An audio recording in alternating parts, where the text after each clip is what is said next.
नमस्कार। आप देख रहे हैं विभाग चर्चा और आज हमारे साथ मंच साझा कर रहे हैं राजकुमार चौहान जी। राजकुमार राजकुमार चौहान जी के बारे में बता दें कि ये 31वीं वाहिनी रुद्रपुर से एडिशनल प्लाटून कमांडर के पद से अभी रिटायर हुए हैं और अब राजकुमार चौहान जी से जानेंगे कि कहाँ इनका मूल निवास रहा, इनकी प्रारंभिक शिक्षा कहाँ से हुई और यहाँ तक का सफ़र इन्होंने कैसे तय किया। मेरठ से 6 बटालियन से इनकी भर्ती हुई थी सिपाही के तौर पे 1987 में। तो राजकुमार चौहान जी नमस्कार। मैं आपसे आपसे धन्यवाद रावत जी, जी आपने मुझे यहाँ बोलने का अवसर दिया। अभी 31/12/24 को मैं 37 साल 5 महीने सर्विस करके रिटायर हुआ हूँ। मेरा जन्म 1/1/1965 हरिद्वार जनपद के बहादराबाद गांव में श्री चमेल सिंह स्वतंत्रता संग्राम सेनानी के यहाँ हुआ। मैंने अपनी प्रारंभिक और उच्च शिक्षा बहादराबाद गांव के राष्ट्रीय इंटर कॉलेज से प्राप्त की। 10वीं और 12वीं की परीक्षा उत्तीर्ण करने के बाद मैंने मेरठ कॉलेज मेरठ उत्तर प्रदेश में बीए में एडमिशन लिया। 6 महीने की पढ़ाई चलती रही, पेपर हुए, 1 साल बीए का समाप्त हुआ। तत्प्रकाश में उत्तराखंड पीएसी में आरक्षी के पद पर 15/7/85 को भर्ती हुआ। मेरा पूरा परिवार उच्च शिक्षा प्राप्त है। मुझे अपने परिवार का बहुत सहारा और उनका श्रेय मिला। पिताजी की मृत्यु में जब मैं 7 वर्ष का था हो गई थी।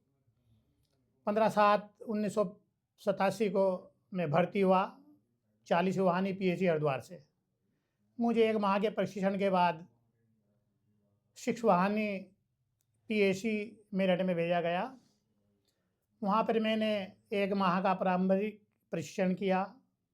उसके बाद 9 माह का गहन प्रशिक्षण के लिए 15वीं वाहिनी पीएसी आगरा में रिक्रूट ट्रेनिंग सेंटर पर प्रशिक्षण के लिए भेजा गया।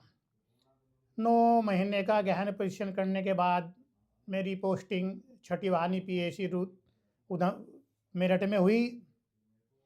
उसके बाद उस समय पर बहुत ही इस फोर्स के लिए बहुत स्थिति कठिन थी। प्रशिक्षण पूरा किया, मेरठ जैसे संवेदनशील शहरों में पोस्टिंग हुई। वहाँ रहते हुए मैंने उत्तर प्रदेश के करीब 45 जिलों में ड्यूटी की, जिनमें प्रमुख बिहार ड्यूटी, एटा मैनपुरी, मुख्यमंत्री आवास, राजभवन उत्तर प्रदेश की सुरक्षा, मुख्यमंत्री उत्तर प्रदेश आवास की सुरक्षा और अन्य शांति व्यवस्था, धार्मिक स्थलों की सुरक्षा, बहुत कठिन कठिन ड्यूटी वहाँ पे दी। मुरादाबाद जैसे संवेदनशील, अलीगढ़, मेरठ शहरों में कर्फ्यू के दौरान ड्यूटी दी। वो समय बहुत ही नाजुक समय था। उस मेरठ में रहते भी और उत्तर प्रदेश के टाइम पे भी हमने वहाँ दिल्ली में भी काफ़ी ड्यूटी की। दिल्ली की ड्यूटी मेरी बहुत महत्वपूर्ण स्थानों पर रही। वीआईपी लोगों के आवास की सुरक्षा, वीआईपी सुरक्षा, प्रमुख वीआईपी जो मेरी नॉलेज में है, श्री एल के अडवाणी जी, भारतीय जनता पार्टी के अध्यक्ष उस टाइम हुआ करते थे। उनके आवास पर मेरी ड्यूटी रही दिल्ली में। 2-3 महीने में उनकी सिक्योरिटी में भी रहा। उसके बाद वहीं रहते हुए पीए संगमा उस टाइम लोकसभा अध्यक्ष हुआ करते थे, उनके आवास पे और उनकी सुरक्षा में मैं तैनात रहा। बहुत महत्वपूर्ण ड्यूटी थी और काफ़ी 3-4 वीआईपी लोगों के यहाँ रहा और अब तो कुछ याद भी नहीं है। उसके बाद चौहान जी आपको एक कम से कम 45-46 जिलों में जी जी ड्यूटी किया। जी, मैं 1 मिनट रोकना चाहूँगा आपको। आप बता रहे थे कि मुख्यमंत्री आवास से लेके बीहड़ों में तक आपने ड्यूटी करी हुई है। हाँ, मुख्य जी, तो ये संघर्ष तो आपने काफ़ी लंबा संघर्ष रहा, आपने अपना फ़ोर्स को काफ़ी सेवा करी है आपने। आप अपने पिताजी के बारे में कुछ बता रहे थे कि वो भी आंदोलनकारी रहे, उनके बारे में कुछ बताएँगे? हाँ, मेरे वो फादर क्या क्या उनका पेशा था हुँ, और कैसी उनकी स्थितियों में वो शिक्षक बने और क्या उनका योगदान रहा आंदोलन में? ये ज़रा बताइए।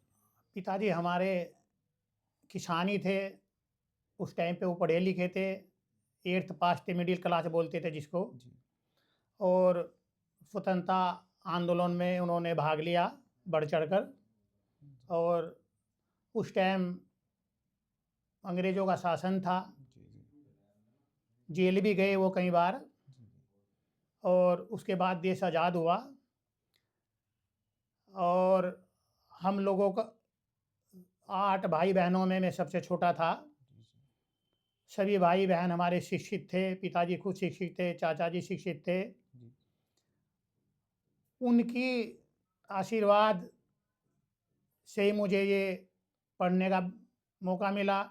उस शिक्षा के लिए मुझे जब मेरठ भेजा गया, तो उसी टाइम ये भर्ती निकली। जी। मैंने अप्लाई किया, मेरा सिलेक्शन हुआ।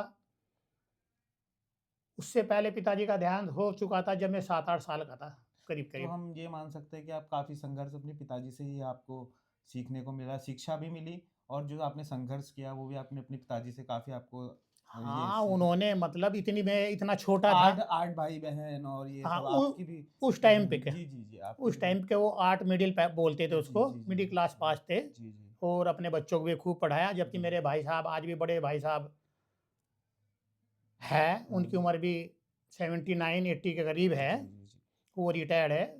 सबसे बड़े भाई साहब हैं वो मेरे। जी, और लेक्चर पद से रिटायर्ड हुए हैं। जी, जी, उससे छोटे भी लेक्चर पद से रिटायर्ड हुए जी, हैं। जी, तीसरे प्रधान अध्यापक से रिटायर्ड हुए हैं। जी, उनका थोड़ा देहांत हो गया है। जी, चौथे भाई हमारे बीएचएल हरिद्वार से रिटायर्ड हुए हैं। जी, 5वें भाई भी बीएचएल हरिद्वार से रिटायर्ड हुए हैं। जी, छठे भाई सिंचाई विभाग उत्तर प्रदेश रुड़की से रिटायर्ड हुए हैं। जी, जी, उसके बाद मैं 7वें था। एक बहन थी, जी, जी, वो भी शिक्षित थी। आज वो हमारे बीच नहीं है, उसका भी देहांत हो गया है। जी, जी, और अब लास्ट में था। जी, मेरा भी 31/12/24 में जी, 37 साल 5 महीने की सेवा करने के बाद सेवानिवृत्त हुआ हूँ। जी, वो समय बहुत ही कठिन।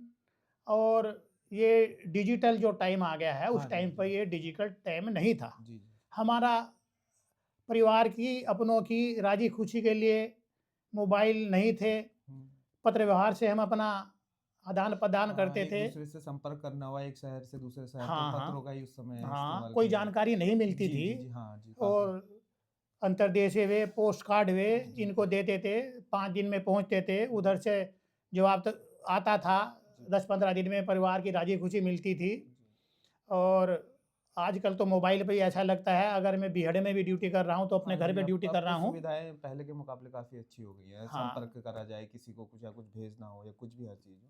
और अब आज हम उधम सिंह नगर में बैठे हैं, आप रुद्रपुर 31 वाहिनी से आप सेवानिवृत्त हुए हैं। तो हाँ, मेरा उस टाइम पे। जी, जी, हाँ, आज यहीं से आज का रिटायर जो टाइम हाँ, है, हाँ, हाँ। बहुत ही आधुनिक मैं आपको और ज़रा सुसज्जित। जी, जी, जी। आज टोकने के लिए माफ़ी चाहूँगा। मैं आपसे ये पूछना चाहूँगा कि तराई में जो उतरा उधम सिंह नगर में आपका जो यहाँ कार्यकाल रहा, आपको कैसा यहाँ का माहौल और कैसा हाँ, यहाँ उत्तर प्रदेश का आपका जो कैसा अनुभव रहा? यहाँ उत का उधम सिंह हाँ, नगर का जो अनुभव? उत्तराखंड में जब मैं आया हूँ यहाँ, जी, 27 अगस्त 2001 को मैं उत्तराखंड में आया हूँ। जी, जी। मेरी पोस्टिंग 31 वाहिनी पीएसी रुद्रपुर में हुई। जी, जी। यहाँ का माहौल पहाड़ी राज्य था। जी, और इसी क्षेत्र हमारा तराई क्षेत्र माना जाता जी, है। जी। यहाँ का माहौल बहुत अच्छा लगा।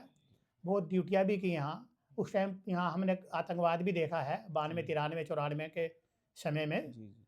और उस टाइम पे यूपी में भी बहुत आतंकवाद था, और यहाँ के हमने किस्से भी सुने। यहाँ हमारी पोस्टिंग हुई, और यहाँ भी रहते हुए हमने वीआईपी ड्यूटी, धार्मिक जलूस और शांति व्यवस्था ड्यूटी, और केदारनाथ ड्यूटी, बद्रीनाथ ड्यूटी, और यहाँ भी हमने विधानसभा देहरादून ड्यूटी, जी, और मुख्यमंत्री आवास ड्यूटी, जी, और जल्लोष ड्यूटी, बहुत महत्वपूर्ण ड्यूटी, राजभवन नैनीताल ड्यूटी, और हाई कोर्ट नैनीताल की सुरक्षा की ड्यूटी भी की हमने। जी, जी। उस समय यहाँ आके हमें ऐसा लगा जी, वो समय जैसे हमारा बहुत ही कठिन था, यहाँ आके थोड़ा परिवर्तन हुआ। जी, जी, हाँ, तो समय के साथ-साथ सब चीज़ चेंज होता रहा और बहुत ही दयनीय स्थिति भी इस फ़ोर्स में रही है जी, जी, और सुविधाएँ कम थी, वेतन बहुत कम था। जब मैं भर्ती हुआ 365 बेसिक पे था, ₹900 हमें कुल वेतन मिलता था टोटल, जिसमें अपने खर्चे भी पूरे नहीं होते थे। वो थोड़ा बहुता जो बचता था घर भेजते थे।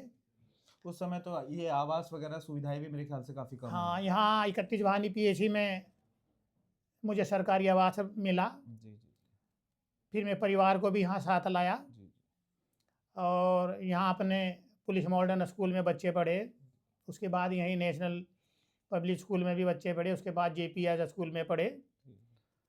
लड़की ने जेपीएस 12 करके नीट की हाँ, परीक्षा दी। मैं उसी में आजकल आ रहा था आपका कि अभी वर्तमान में कितने बच्चे हैं और कहाँ-कहाँ शिक्षा ले रहे हैं या बच्चे हमारे मेडिकल की पढ़ाई कर रही है, लड़की बड़ी लड़की है, जी, जी, जो मेडिकल कॉलेज जोली ग्रांट देहरादून में अध्ययनरत है। जी, रेडियोलॉजिस्ट का कोर्स कर रही है जी, और छोटा बेटा पंतनगर इंजीनियरिंग कॉलेज से बीटेक की